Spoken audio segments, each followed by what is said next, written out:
High বন্ধুরা, ফটোটা তো দেখলেন। তো এই এক্সারসাইজটা এখন কিভাবে করবেন, তো এটার প্রসেস কি ধরনের করা যায়, তো আপনাদের সামনে আমি সুন্দরভাবে এই এক্সারসাইজটা করে দেখাবো।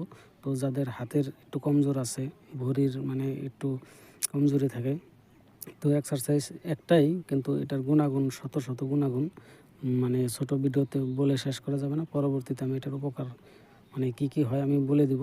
তো জাস্ট পিকচারটা মানে দেখতে থাকেন, এক্সারসাইজটা সুন্দরভাবে দেখেন। তো এটা কিভাবে করতে হয়, আমার সামনে এটা কিন্তু একটা ইট, তো ইটের উপরে ব্যালেন্স রাখাটা কিন্তু এত সোজা নয়। তো দেখতেই পারছেন, আমি দুই হাতের উপরে ভর করে মানে ঠ্যাংটা সুন্দর করে কাওড়া দিয়ে এক হাতের নিচ দিয়ে তো আমি অনেক সময় এটা থাকতে পারি। তো আপনাদের সামনে বহুত কষ্ট হয়ে যাবে। তো আজকের মতো ভিডিওটা এখানেই, পরবর্তী সময়তে আবার দেখা হবে। ততক্ষণ পর্যন্ত ভালো থাকেন, সুস্থ থাকেন। ওকে, টাটা, বাই বাই, আবার দেখা হবে।